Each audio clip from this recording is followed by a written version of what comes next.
Hello, Chintaka. Can you hear me? Yes, I can hear you. Is that Hi, clear? Chintaka. Good afternoon. Hello, good afternoon. Yeah. I'll do a brief introduction and then I will hand it over to you. Yeah, that's fine. Yeah. Can you hear me clearly? Yes, I can hear you loud and clear. All right, thank you.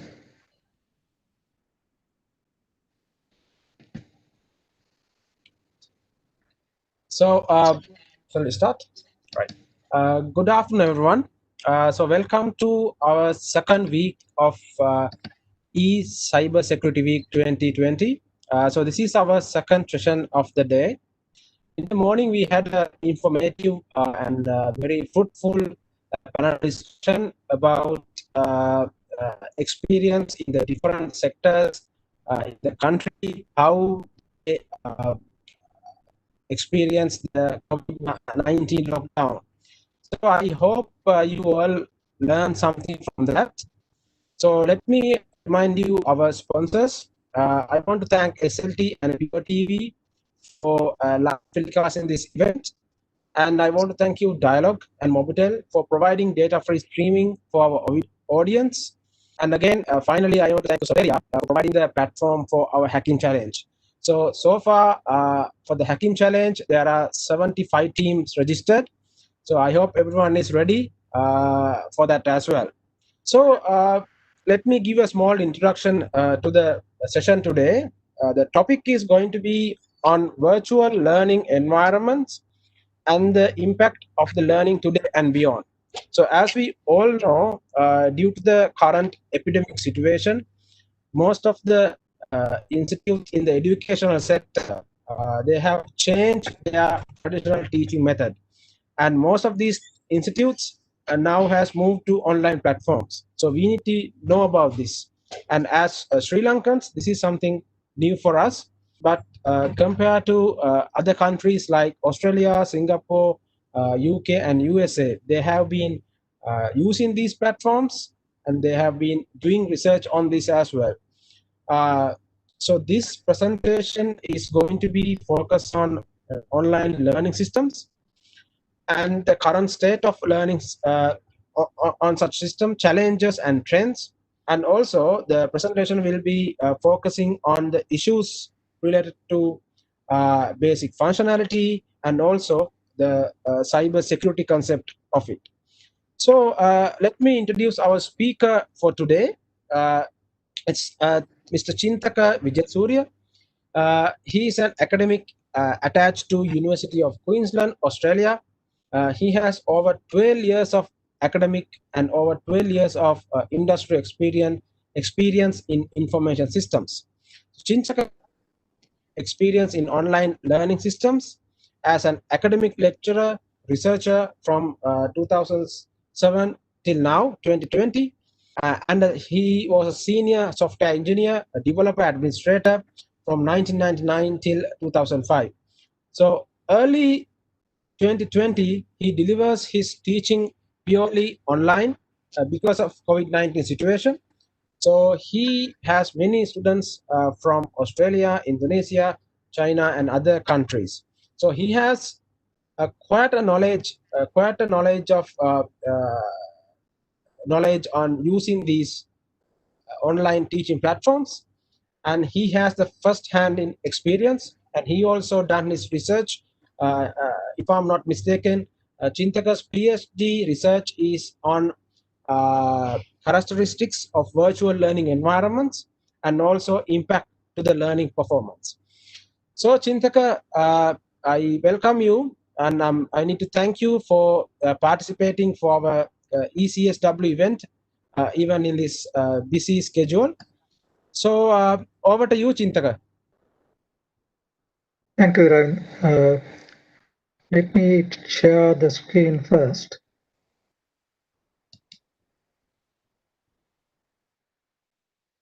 Can you see the first screen for the slide?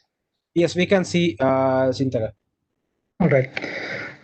Thank you, Ravin.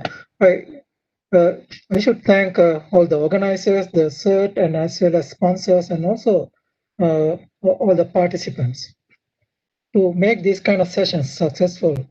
So each one of your role is important, including organizers, participants, everyone. Okay. Now, as Ravinder explained earlier, my focus will be online learning systems or virtual learning environments and what's happening now, and also what I'm seeing now.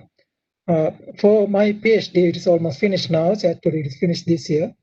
It is focusing on virtual learning environments and what exactly happening to make this environment effective and successful. Is it really helping our learning?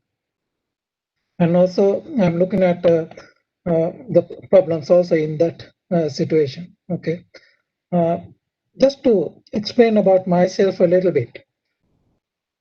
In the beginning, I was a senior software engineer. I worked in Singapore, New Zealand, US before migrating to Australia. Currently, I'm in Australia, but before that, I was primarily a consultant and also a permanent employee for many companies, including Sri Lanka. Okay, one of the project I did, or one of the big project I did, that was in United States. I was responsible for developing that company learning management system as well as for the disaster recovery system. So the learning management system company is not a small company. The company had 55,000 employees at that time, operating in 5 countries. They had more than 5,000 branches. It's a car rental company, and they needed a management training system to train all of the management trainees based in these 5,000 plus branches and also the global operation. It's a private business, but currently the revenue is, to my knowledge, more than 25 billion American dollars. It's a family-owned private business. Okay. Now, the IT department itself had 1,200 IT department. That is in 2005. So the online learning system, for them at that time, it was very critical, as well as the disaster recovery. One of the reasons to focus on disaster recovery, they were highly focused for the sustainability of the organization. When 9/11 incident happened in the United States, this company was far ready than any other competitors. And using the knowledge we had, we were able to recover New York operations and also reduce the impact to the company operations. And then the company went on to most profitable years soon after 9/11, because the other companies were not ready, other competitors. So they did use information system for online learning and also disaster recovery. Part of that, the security, not just the recovery, to make it sustainable. Okay. Now, as an academic, after I migrated to Australia, my focus was not primarily in knowledge management, but I did research in other areas. But more focused to online learning system from 2014. But in the past, I did have knowledge management focus. I did conduct training programs for organizations based in Sri Lanka and other places. Now, that's about me. I think that probably will be sufficient introduction. During the presentation, I will explain my practical experience as relevant. Okay. Now, my presentation, I'll very briefly go through the history of virtual learning environment, covering this agenda, and what is learning and what is the learning process, what happens in learning, okay, and then the relevance of communication, and then virtual learning environment, what are the determinants based on my experience, and the support, what we need as a support to make this learning environment effective, and also issues and the things to consider to make this environment better. Okay, so and also we all know the currently due to COVID situation, we are forced to accept working online, learning online, to do as many things possible online. Now, there are certain skills we need to develop when you're either learning online or working online. So these skills going to be common most of the time for learning, but not limited to learning. Whatever you do in your task, accounting jobs, management jobs, all of these jobs, you're going to need these skills. All right. Then I will try to present how we can use virtual learning environments and what are the things to consider in cybersecurity training, which we can understand essential for all of us to have proper training about cybersecurity and continuing training. So I will be taking some summarized sample of currently in practice based on cybersecurity, how you can think about strategies and what are the essential aspects, and also guidelines as a sample, not a comprehensive one, but a sample so that you can get an idea about how you can think about cybersecurity, and also how you can relate virtual learning environments to deliver this training. Okay, then I will look into the cybersecurity, particularly in virtual learning environments.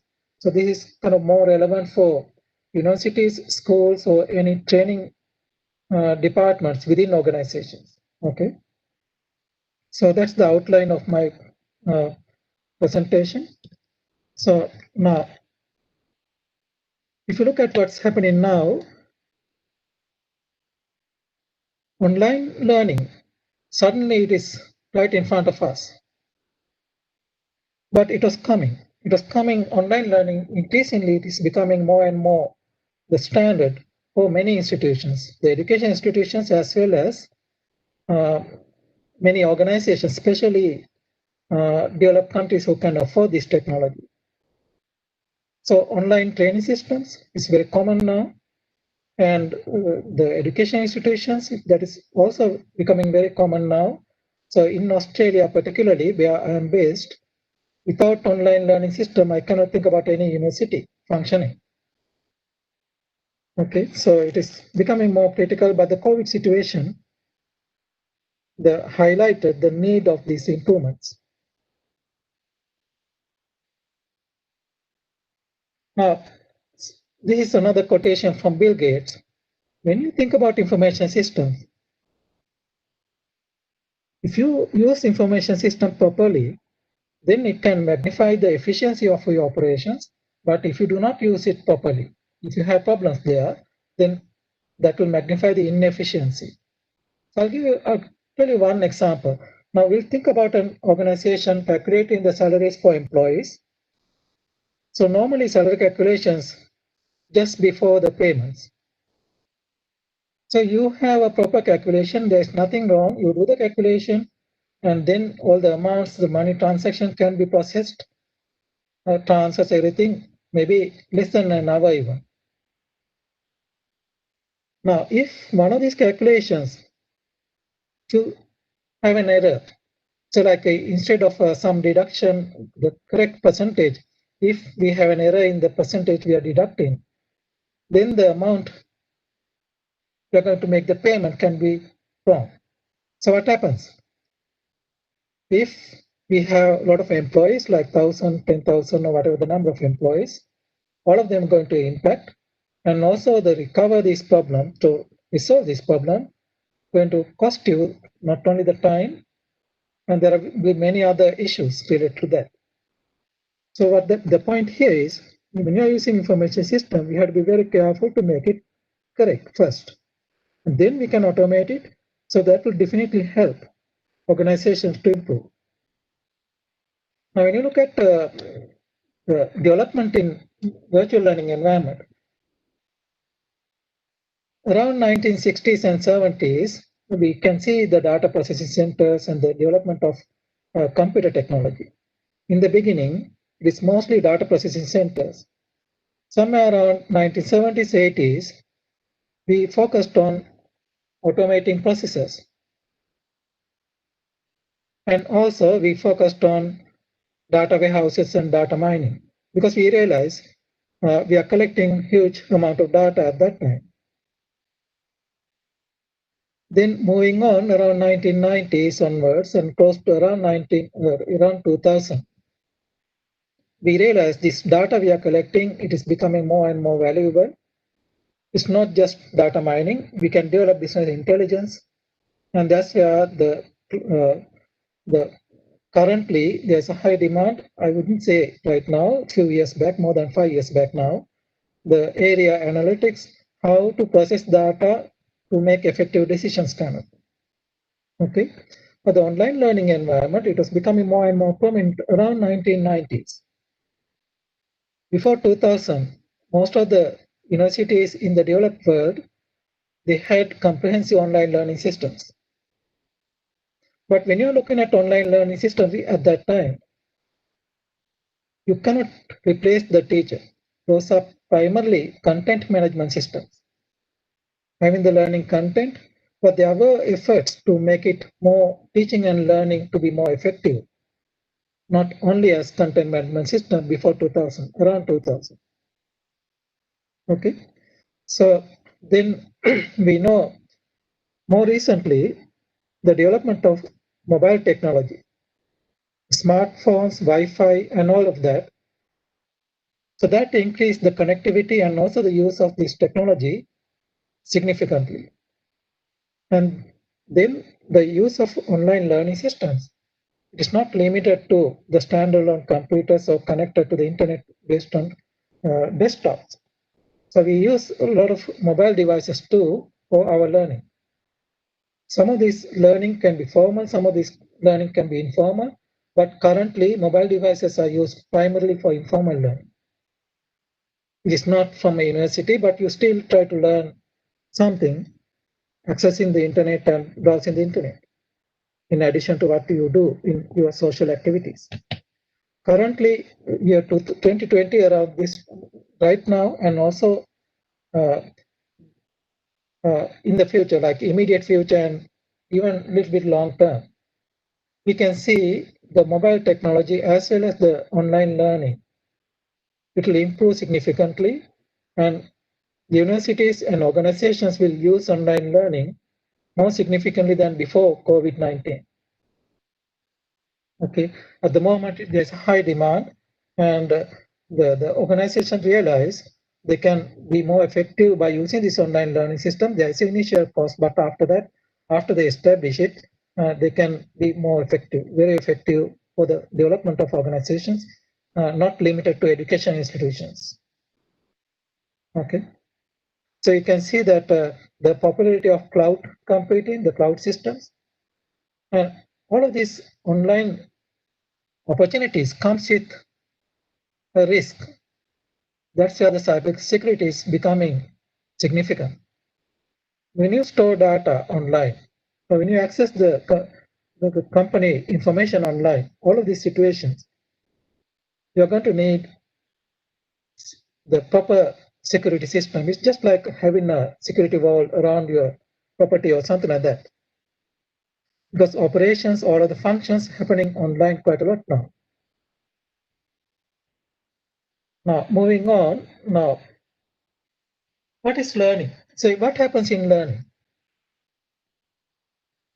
In learning, what happens is you transfer the knowledge from the expert to the learner, like teacher to the student. So you cannot transfer immediately and everything, you cannot dump it. So the learning occurs progressively. Say, for example, you learn few facts about whatever the subject, and then you improve your learning based on that knowledge to advanced level. I will explain it with the next slide a little bit more on that. Okay, but we need to understand, we can understand the learning occurs progressively. So that's part of the reason we do have like year 1, year 2, like that, different year levels, we learn different subjects, different subject matter, and university level, you learn maybe another level of subject matter. Okay, so then the professional training or professional learning also with some kind of introduction, you start it and then you improve your knowledge about the subject matter. Okay.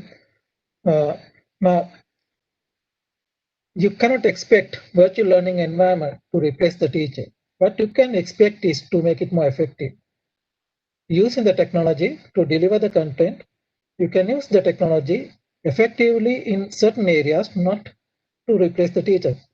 So right now, there's no technology to replace the teacher. Okay. As I indicated earlier, so we have to make sure we are using the information system properly.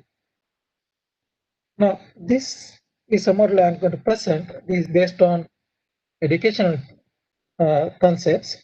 But if you look at on the right-hand side, bottom part, factual knowledge, and the one above that is conceptual knowledge, and the third one from on the right-hand side, third from the bottom, procedural knowledge, and at the top, metacognitive knowledge.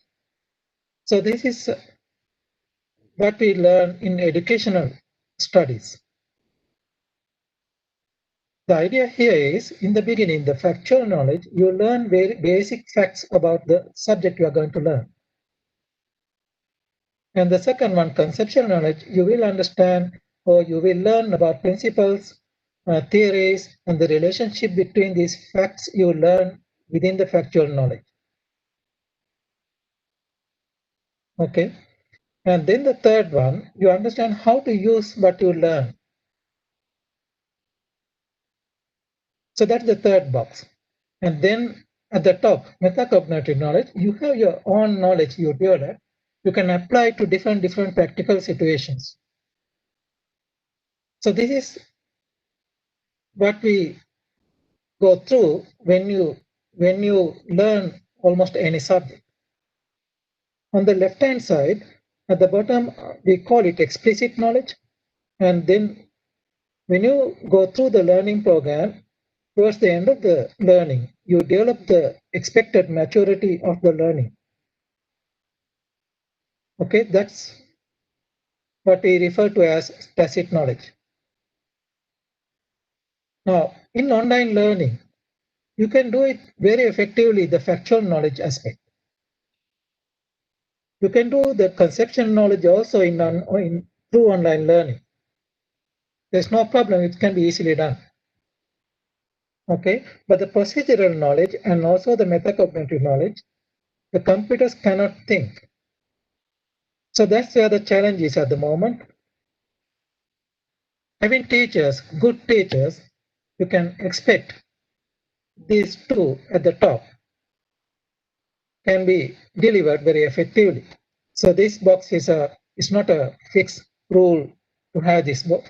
What I'm highlighting by using these boxes at the moment, but there's no clear separation between second and third, which means conceptual and procedural knowledge.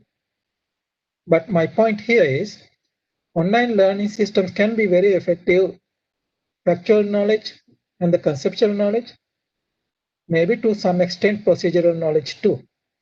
But the metacognitive knowledge, there has to be a teacher at the moment. Okay, there are no computers who can think.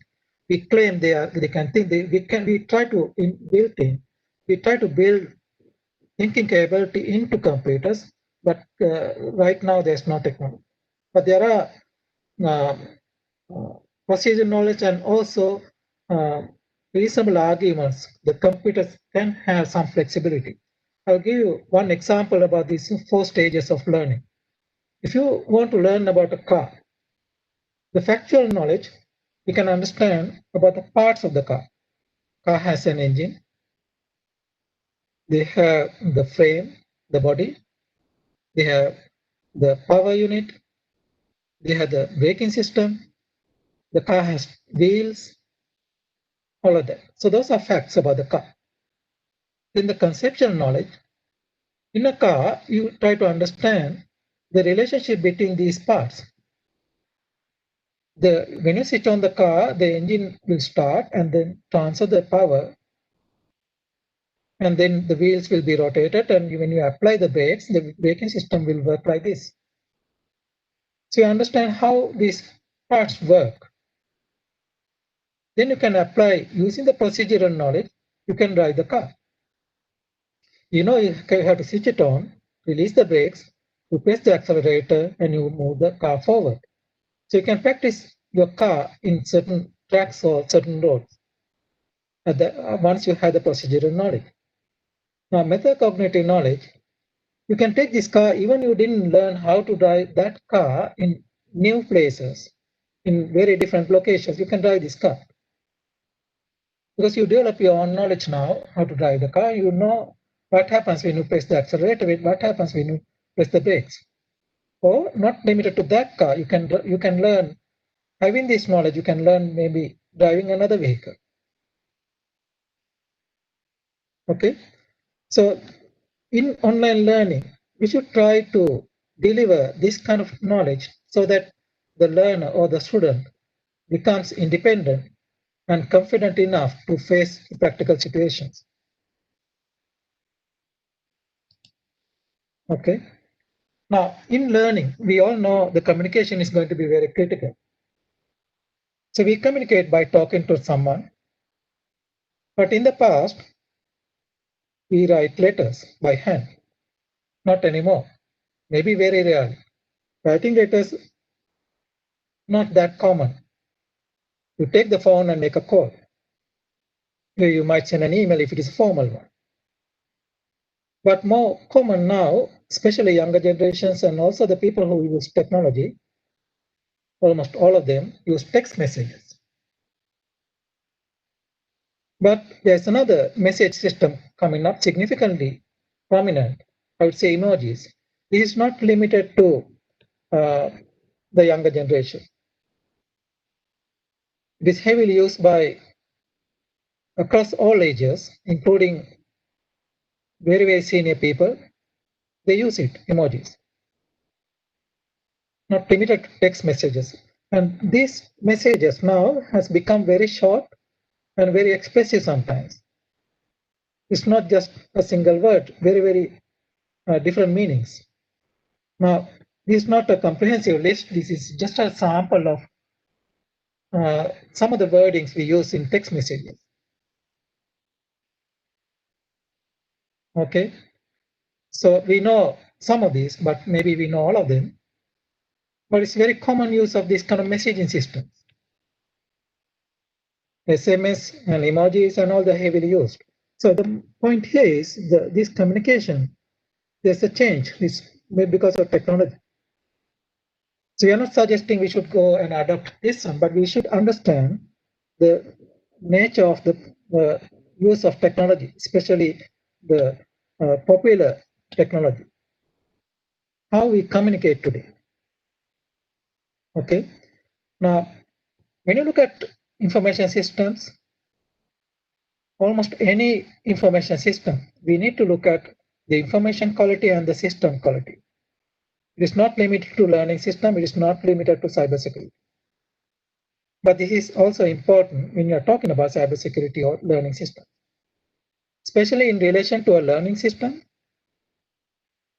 The student or the learner must have the access to the system. With the COVID situation, we know the people must have the internet access or mobile device access. When you need the information, that information must be available at that point. So that's where the immediate information and also the timely information. So when you need information today, right now, if I send you that information in a week, that's not going to help you. So it has to be timely. Sometimes maybe it's a weekly report. If it's a weekly report has to be available at that time. And there are other characteristics. I'm taking only a sample here. The information has to be sufficient enough so that the receiving person must be able to use that information. It has to be comprehensive enough, as well as it has to be relevant for the need. Okay.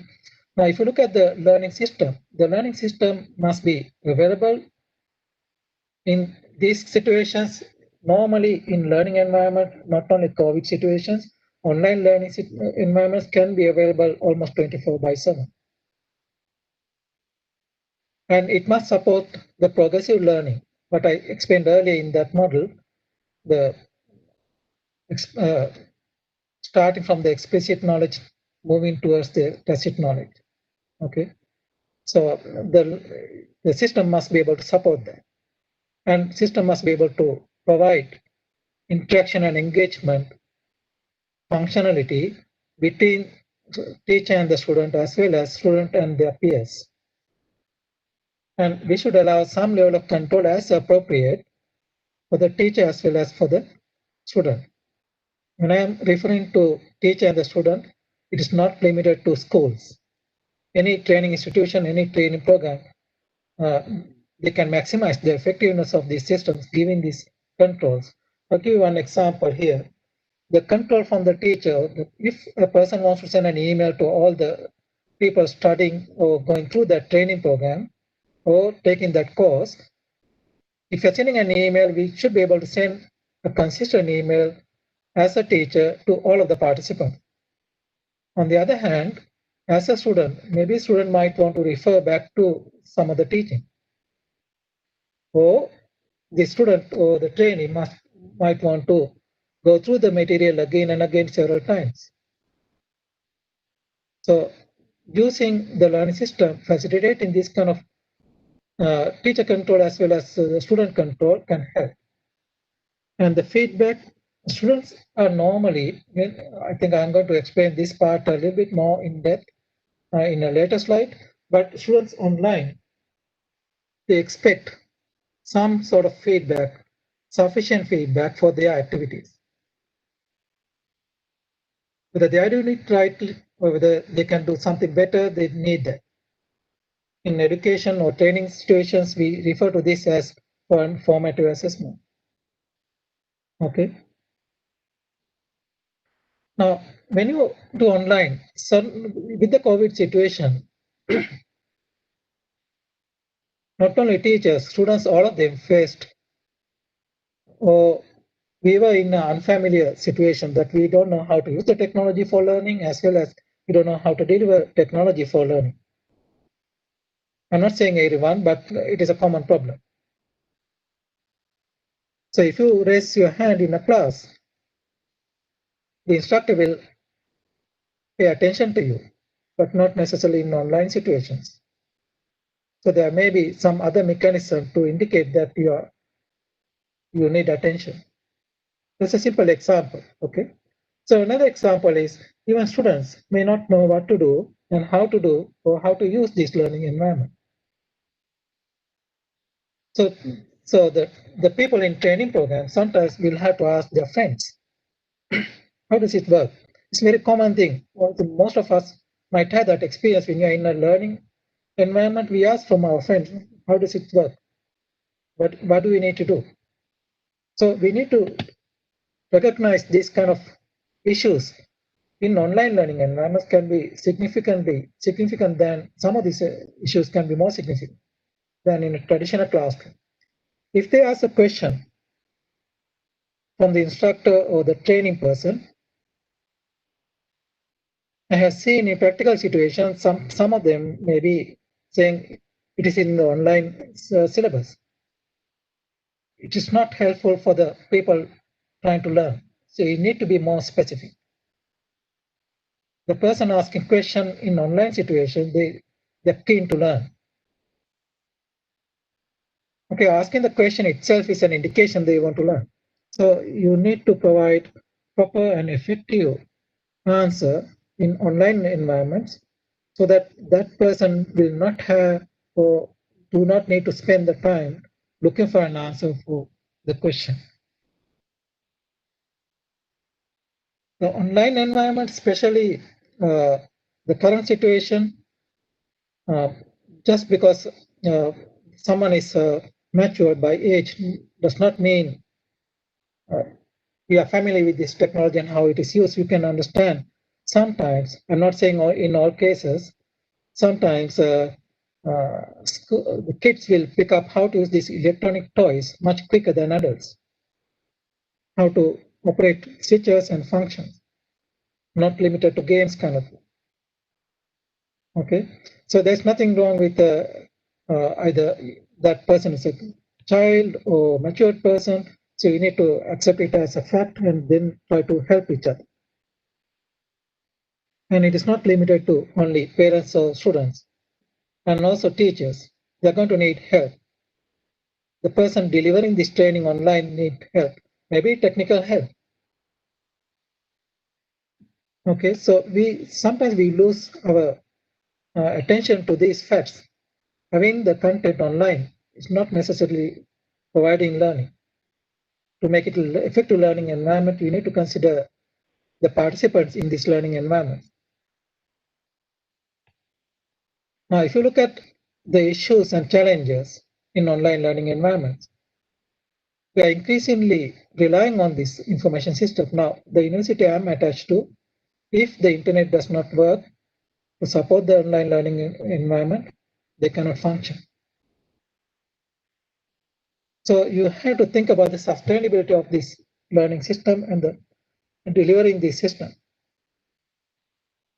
So it is not only the university as stakeholders, the participants, the trainees or the students, all of them, and as businesses or the industry organizations, as well as your own business, and then the government, the policymakers. Government is not limited to the ruling people, it is the society as well as the government. Okay, so we need to maintain these online learning systems with the changes in the technology. So dynamic developments in technology, if you really look at it about 10 years back, 20 years back, the kind of technology in relation to online learning, internet and the mobile devices, the content, all of this has changed. In the past, we did have like text document. Now we can have videos, graphics, and simulations, all of them.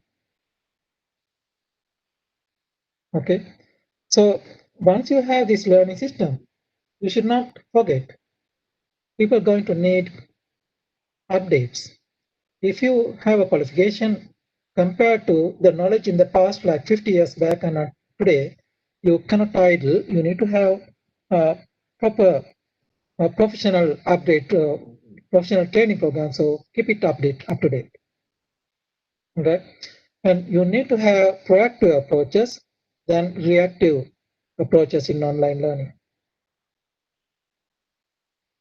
And in learning, and also you need to think about comprehensive approach. What that means is from A to Z, from all aspects of information system. When you're delivering online learning system, that will take not only the teacher, not only the software, not only the hardware, the process, infrastructure, and everything has to be there, including a proper security system. As educators, like if it is a training institution or university, school or some other organization, especially related to them, this one, so they will need to address policies and procedures in online learning, and they need to take care of their accreditation, the quality of the content, and also the way they deliver. All of that has to satisfy the accreditations, which is kind of very high priority issue for universities, especially prominent universities. If you are expecting a standing like the University of Queensland, what I am attached to, is normally in top 50 in the world. So that will be one of the significant factor for them having accreditations, and that will attract a lot of foreign students spending money. In Australia, the education industry is one of the top 5 foreign income earners for the country. So that's not limited to Australia. In the United States, that's another place. So it's a significant income to the country.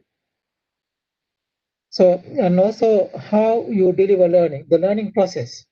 So during learning, as I indicated those phases, as well as you will look at assessments, and you will look at projects like group projects or individual projects. So how do you deliver that in online situation? How do you get students to work in a group online? So you need to facilitate those kind of activities too.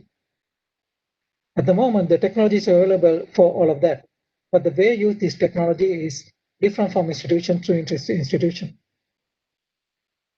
Okay, and the equity, so all of the participants or trainees or students must be given the same opportunity. And the security is highly relevant to cybersecurity. I'm going to go through a few aspects of security, online security, soon after this slide. And also system has to be sustainable. Part of that sustainability, continuous improvements to the system. You cannot have a system and close the door and expect system to support your business continuously. You need to make sure the software is up to date, the machine is up to date, the computer hardware is up to date, and our knowledge is up to date, not limited to the hardware and software, but we deliver through online learning system, the subject matter we should be up to date. Part of that can be security too. The security is not limited to software. It's not just a virus scanner. So you need to think about hardware security as well as software security as well as the human aspect.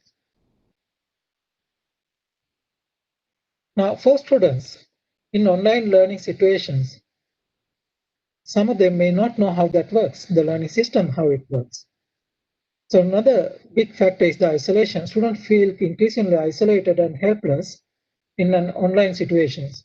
Just like the picture I showed earlier, the child is asking the parent, if you need help, I'll help you, parent.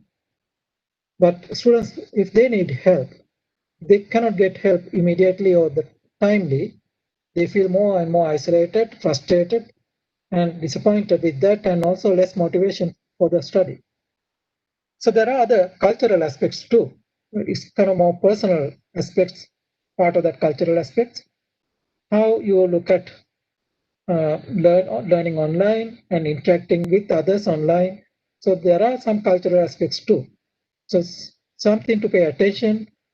We need to understand how we can communicate with other peers and also with the teachers. Now, in my research, I have seen quite a lot of students have their own network outside of formal learning environment. So what I'm referring here, the university has a learning management system, formal learning management system for students to use. Even it satisfies the majority or almost all the functions students need. Students still has informal network, online network. For example, the use of social media groups to help each other. That's very prominent. I'm not referring to a single social media. It is different from country to country. Some countries they use it Facebook, some countries they use it WhatsApp, Line, WeChat. They are very significant. In the past, that's about more than 5 years back, the Google Docs and Dropbox were common, not anymore. They're increasingly less and less used. Okay. So I think the immediacy of the connectivity and also they are already familiar with this informal system. Those are some of the factors forcing or not forcing, encouraging them to form informal groups. And also another factor is they don't want you to see, if you are a teacher, if you are an educator, they don't want you to see what they are doing. That's another factor too. Okay, so we have to accept that. So we have to try to manage the situation. Now, the feedback, as I highlighted earlier, there has to be a feedback mechanism in almost any online learning situation. The peer support, that's where the student will form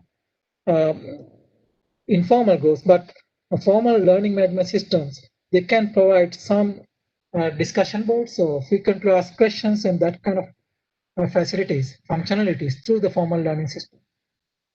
In online learning, students actually forced to take the responsibility for their own learning much more than physical classroom. Okay?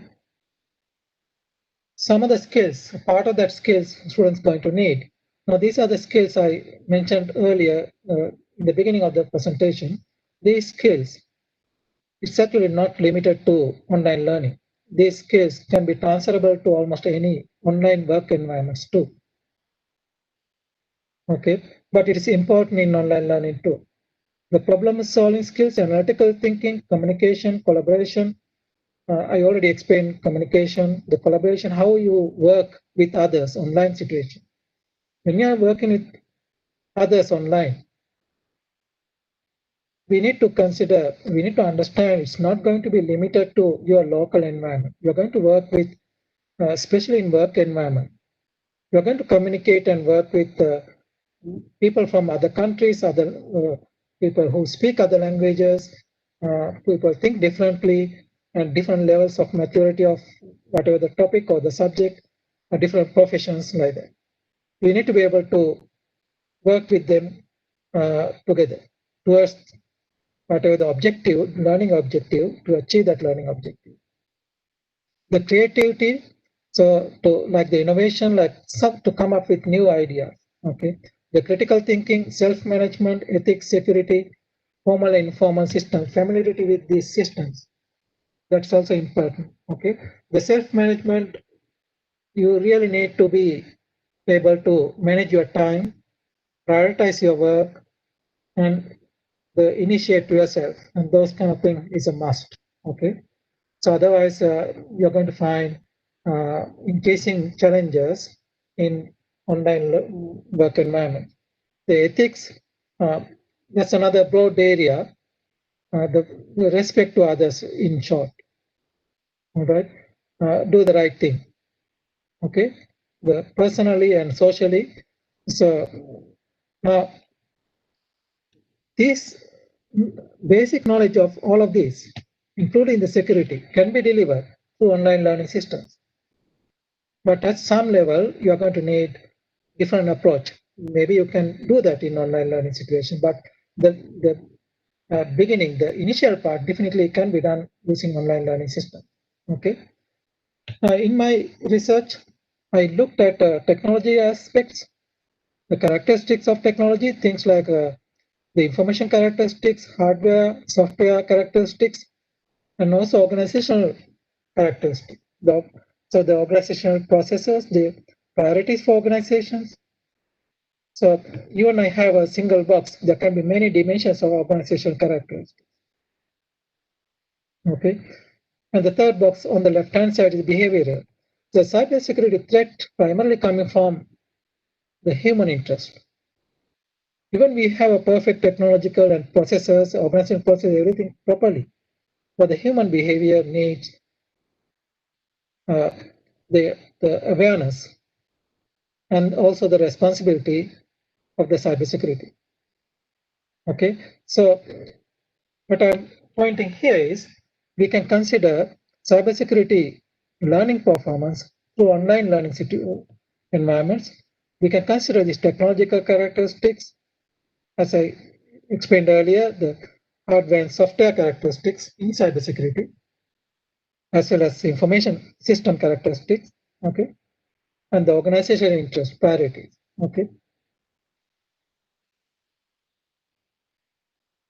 Now, this is a kind of sort of a example of a cybersecurity strategy you can consider. And this is not a comprehensive cybersecurity strategy.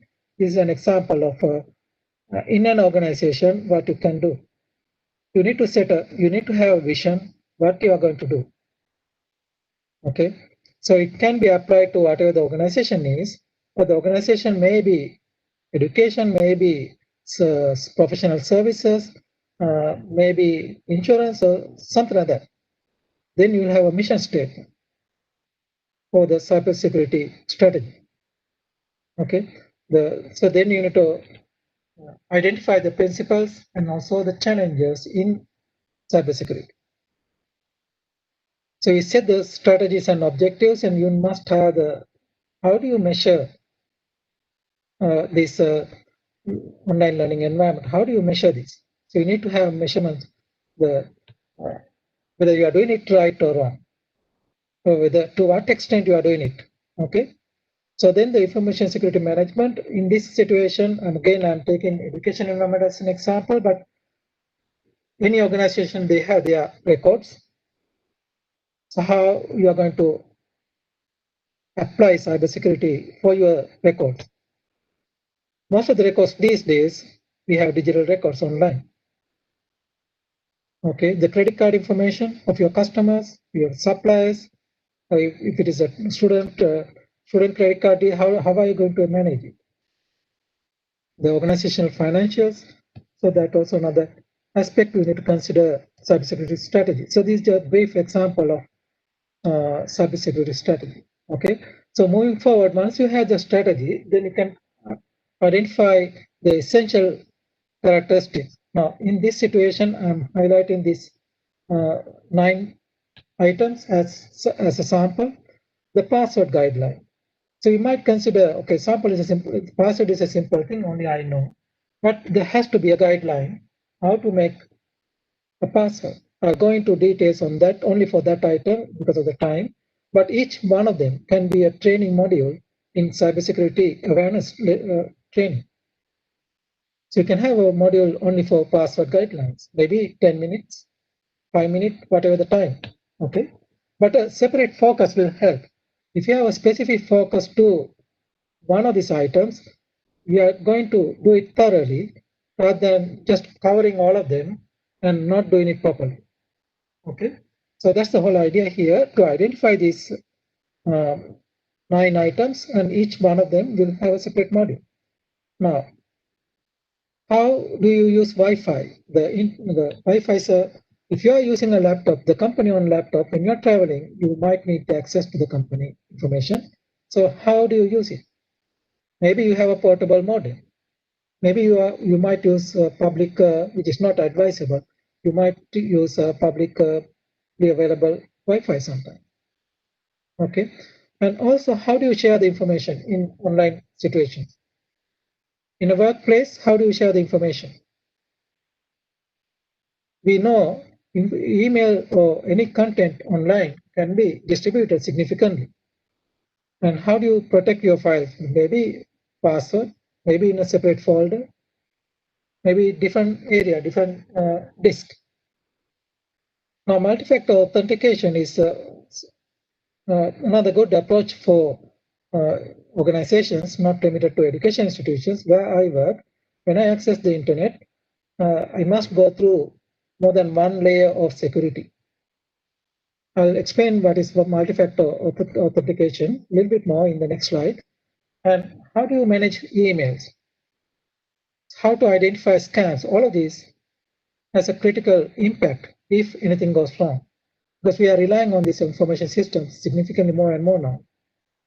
Physical cybersecurity threats can be part of that, how you protect your office computer. It is very common. The very, very basic approach is you have a screensaver with the password, but it's not limited to that. Okay, so office can, if a person logging in and leave the computer for 5 minutes, then screensaver will be active. Okay, but sometimes you can consider automatically log off after half an hour or whatever the time of inactivity to protect your computer. Okay, so you can go deeper into this each and every item. And how do you use cloud application? It is also becoming more and more common now. They may not install all of the application software in each and every computer. You might have a central place where your employees or the students who are using the system will access these cloud applications, including storing data. So how do you approach this? So these are 9 items.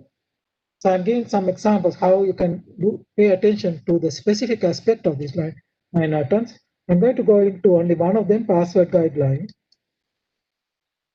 So these are the things you can consider how to improve the password as password guidelines. So what is a strong password? One character is not going to be a strong password, so you can suggest normally 8 or 10 characters minimum. And not only the length of the password, we normally suggest a combination of numbers and characters and special characters. And also sometimes some of the institutions, they will ask you to have uppercase and lowercase too.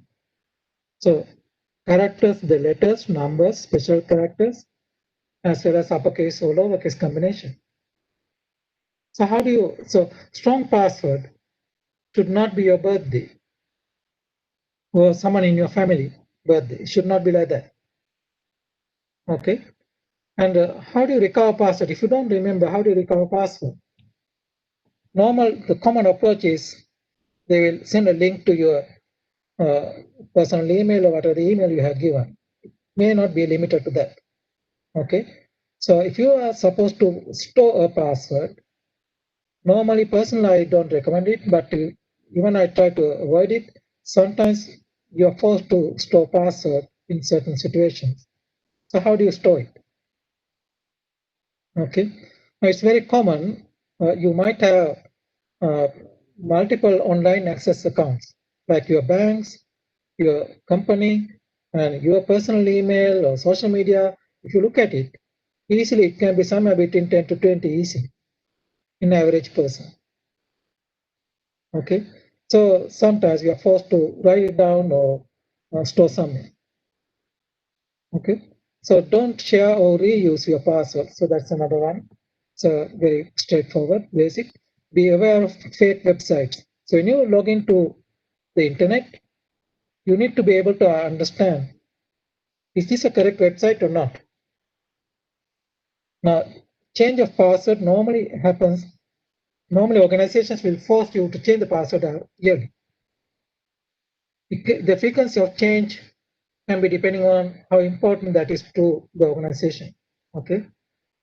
So, and also, if you are an employee, you must report any suspicious activity, because sometimes so accident may not happen. It can be a very close call sometimes due to a problem that we can avoid all of these accidents. So reporting is a good idea, even if it did not happen. Okay. So use of multi-factor authentication is normally, the idea is in here,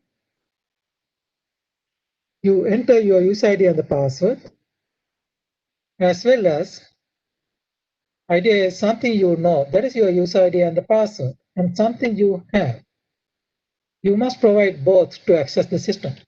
The user ID and the password, when you enter into the system, it will provide the access to the next level of access. So normally what happens is in this situation, multi-factor authentication, they will send an SMS or some code to either mobile phone or whatever the mobile device. I know in Sri Lanka, they do use this secondary device, especially if they are giving access to the IT services. Okay, so it's not limited to 2 layers. Sometimes it can be 3 layers. Okay, something you know, something you have, or something else. Okay, maybe another second person has to approve it or something like that. But normally you don't need that third layer. Okay. So now if you look at this one, password alone, you can pay attention to many aspects to secure the password. So like that, as I indicated earlier, all these 9 items can be a training module by itself. Having it online can help a lot to provide more consistent awareness for the people who is interested in cybersecurity.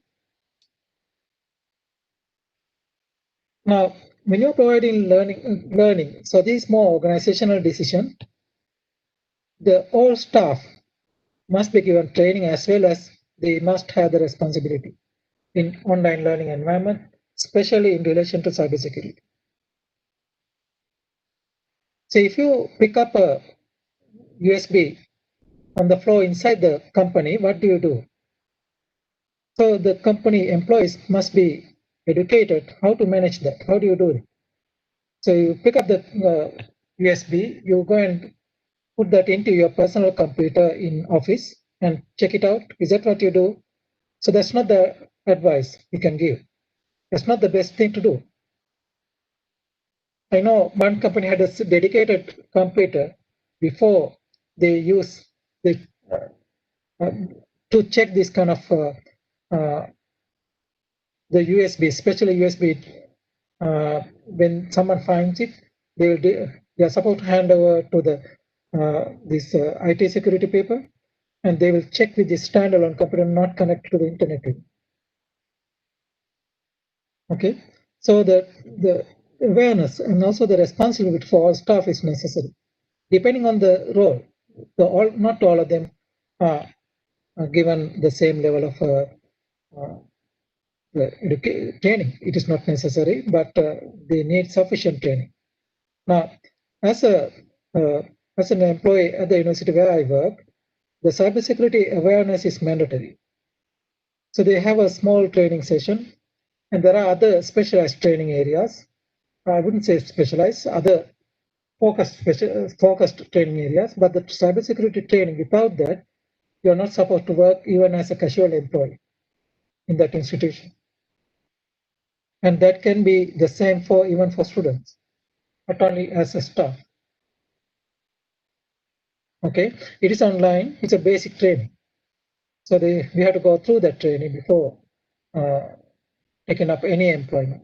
Okay, so are we going to take it mandatory or optional? So now, normally it depends on the company. If you're relying on the information system, then I will consider it is mandatory in all situations. Okay, and the scope of the learning, it depends on the role of the person. All right, so you can incorporate or include cybersecurity familiarity and also as relevant for any other professional training program. If you have a management training program, maybe you can include cybersecurity aspect in that management training program, the professional training development. Your training should be dynamic, agile, and effective learning system so that it is continuously improving over time. Okay. Now, so if you have online learning system to improve cybersecurity awareness, the benefits you can expect, it is a systematic approach. You're going to make sure you cover everything, that you're not going to forget some of the topics to cover, something like that. Okay, so you can keep a record of the learning, the participation, their performance, and also you can use this learning system to improve progressively so that you are delivering the cybersecurity training progressively better and better. All right, and then you are providing online learning systems can be more in equity. If you look at it, consistent training for all of the participants. And it can provide the performance measure, the indicators. Now, if you deliver online training annual basis, maybe just an idea like before the annual review or performance review, if you expect the employees to go through this online training system and ask few questions, a basic question, okay? So that's not a bad idea. So having this kind of system and also having reporting systems, like whether your employees are given this training or not, so that can be a quality control evidence too. Now, when you have these systems, managing the whole organization itself will have direct benefit. Now, I'll give you another example in a project I was involved with here. I was involved with the high school project in West Bend. The idea was to get e-smart accreditation for the high school. All right, how to use online systems, how to securely use online systems. And we had a team we formed, a teacher, a parent, myself, and 2 students. We were guiding these students, and they were leading the project. This high school, that 16 years or 17 years students. And after 2.5 years, with a significant effort, the effort is we get the students to develop the policies and procedures, activities, and implement these, all of the activities what we discussed through the whole school. The school were able to achieve the cybersecurity accreditation. The benefit is not only the knowledge we are delivering, to giving the responsibility to the students. So they took the initiative far more effectively than any others can take. And they were happy with that. The learning they went through, that is in addition to the subject they are learning. It's not part of their curriculum. So they were able to take the responsibility and also pass it on, that knowledge passed on to teachers as well as students. Okay. So with that, what I'm highlighting here is online learning systems is not going to go away to the extent we used to have before COVID-19. The universities, especially in developed countries, they understand how we can use online learning better than before.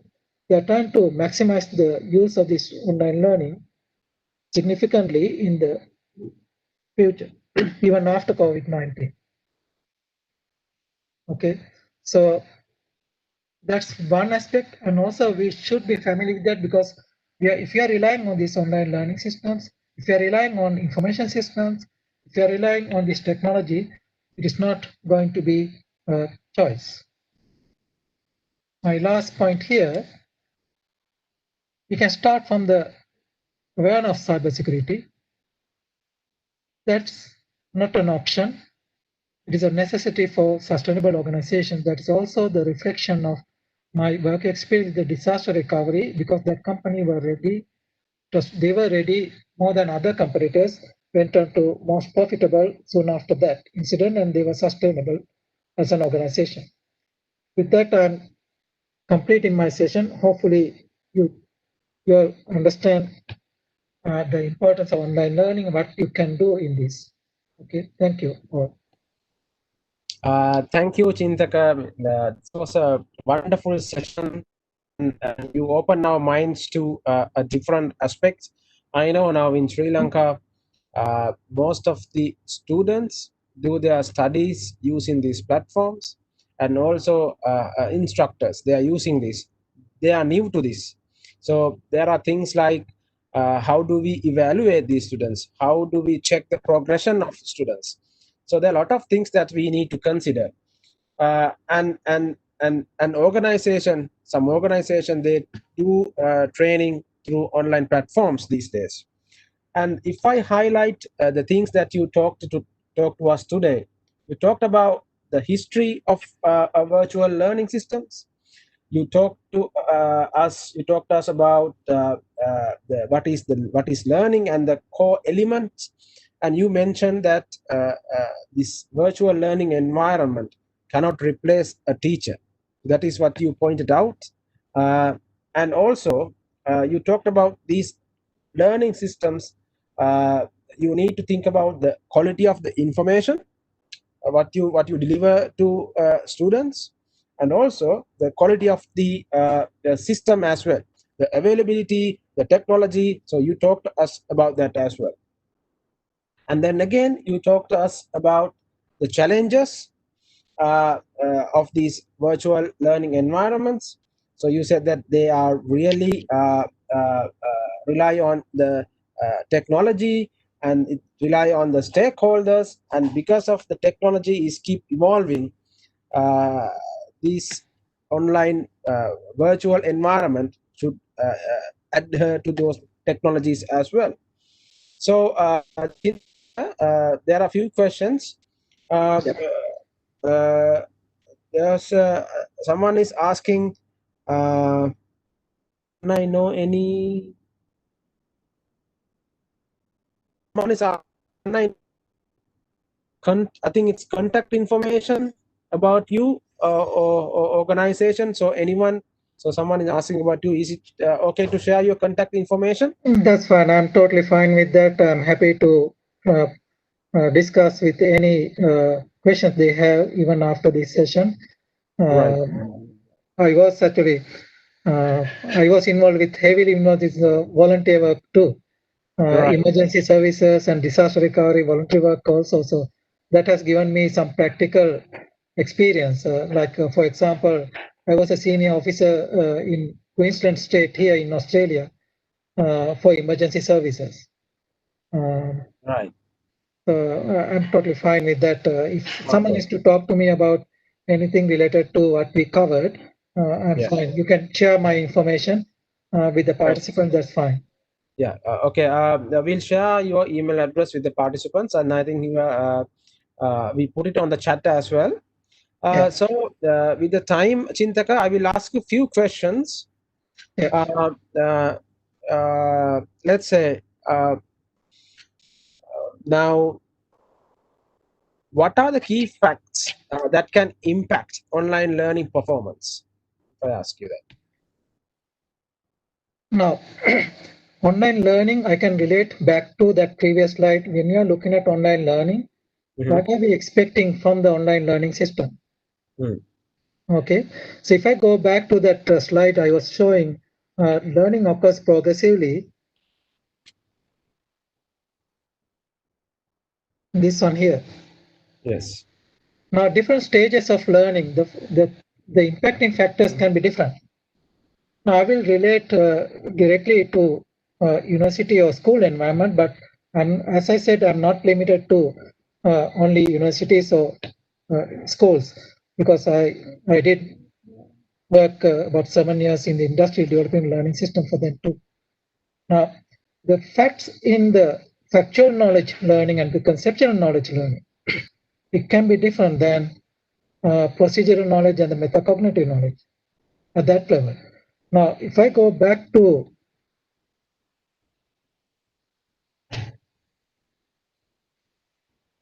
the other model, I had this one here. So you need to pay attention to technological characteristics like information and system quality. So when I say organizational, in this case, you can consider your learning topic or learning objective. What are you going to teach, and what are the things you're expecting from the system? It is part of the organizational characteristics.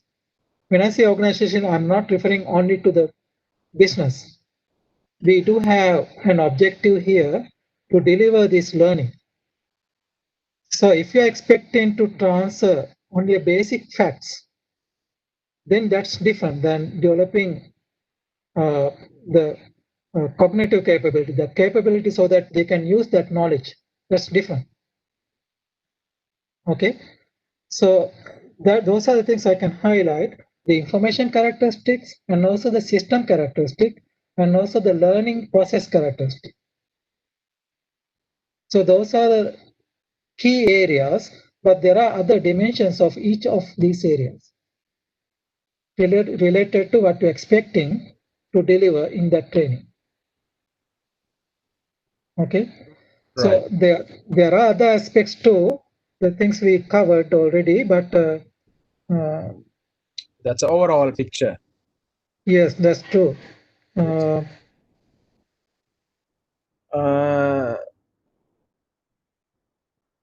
Yeah, this part here. So for any system, this is relevant in addition to whatever we are trying to deliver. And it's not limited to these characteristics. There can be other characteristics related to what you're going to deliver. Okay. Yes. Okay. Chintaka, there's one more question. Someone is asking, what is one practical way for us to assess the effectiveness of online delivery, since students and teachers are assess behaviors? So is there any thought on that? Your thoughts on that? That's actually a very good question, and also my PhD in that directly related to that. Now, when you look at in my research, what I'm looking at is the online learning environment characteristics. You can there are software you can use statistical evidence. You can calculate what we call regression.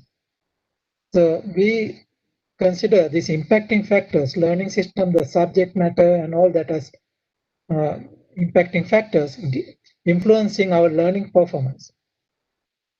But our learning performance is what we are interested in here. But the perception may not necessarily be the same as actual performance. That's the problem. How you assess the performance, learning performance. Now, in my research, when I was able to get the permission to get students' actual results as well as perceived results in my research. The perceived results are very different than actual results. So that's what's happening. We think they are learning. It is not necessarily the truth. So what I suggest is you can have the assessment of the delivery, and also you can statistically validate your outcome, whether they are passing the exam or like if they have to pass a test, the results from the test. You can compare with this the activities, whether that have an impact or not. So you need to identify what activities you are doing, whether they have an impact on the actual assessment. At the end of the training, if you have a question paper, that can be easily done if you have the results of the question your students. So you need to. This is actually a process you have to do to make sure your learning environment is properly used. But normally, it's very rarely done. We normally measure only the perception, but we need to measure the actual outcome. Whether the characteristic of your learning environment, whether they will have an actual impact on the actual outcome. That is what you have to do. So there are statistical software which can help us to do that. So there are quite a lot of statistical software now these days. Some of them are free, some of them are not. You can use to have a clear evidence whether your system is working or not. Okay, so it is a little bit subjective about deciding about the characteristic you need to decide. It depends on what you are going to deliver in your training program or learning program. Okay. Right. So thank you, Chintaka. I mean, with the time limit, I think I have to thank Chintaka for coming. I mean, doing the presentation session for us in this kind of a COVID-19 situation. This online platform plays a huge role in our life, day-to-day life now. So thank you once again, Chintaka. We will share your contact details with the participants. And it's hope to see you again in Sri Lanka one time again. Sorry, Ravindra. There is I think there looks like a question coming to me online. Let me have a look at that. It looks like yes. Yeah, he's asking about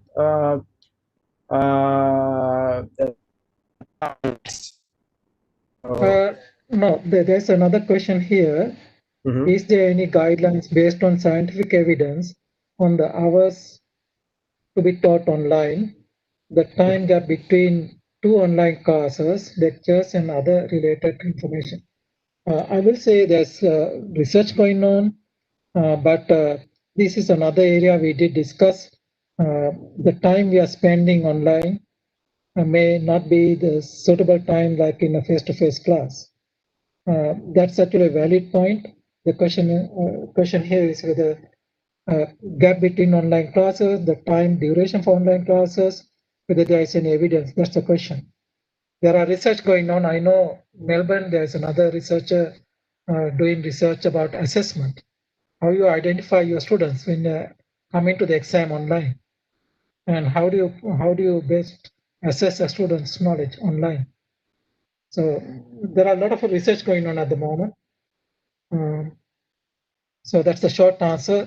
So I don't have any clear direction other than I'm aware there are research going on in relation to this area, the duration and kind of thing.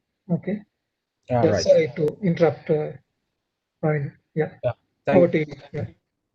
Thank you. And with regards to the data charges, I think we had a session with Senior Director General of TRC. He has mentioned that Sri Lanka is one of the cheapest country who provide data.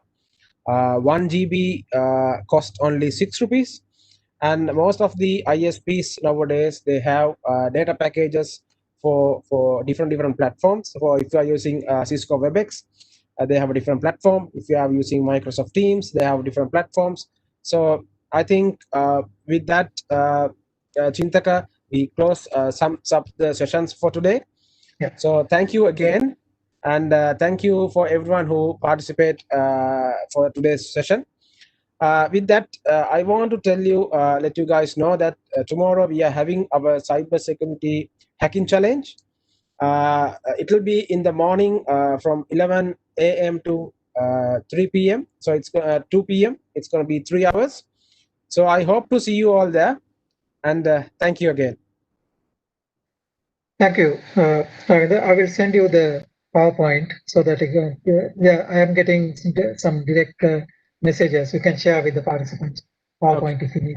Okay. Okay, sure. Thank you. Thank you for all of you. It's nice all the participants attending and taking interest for this session. That helps greatly.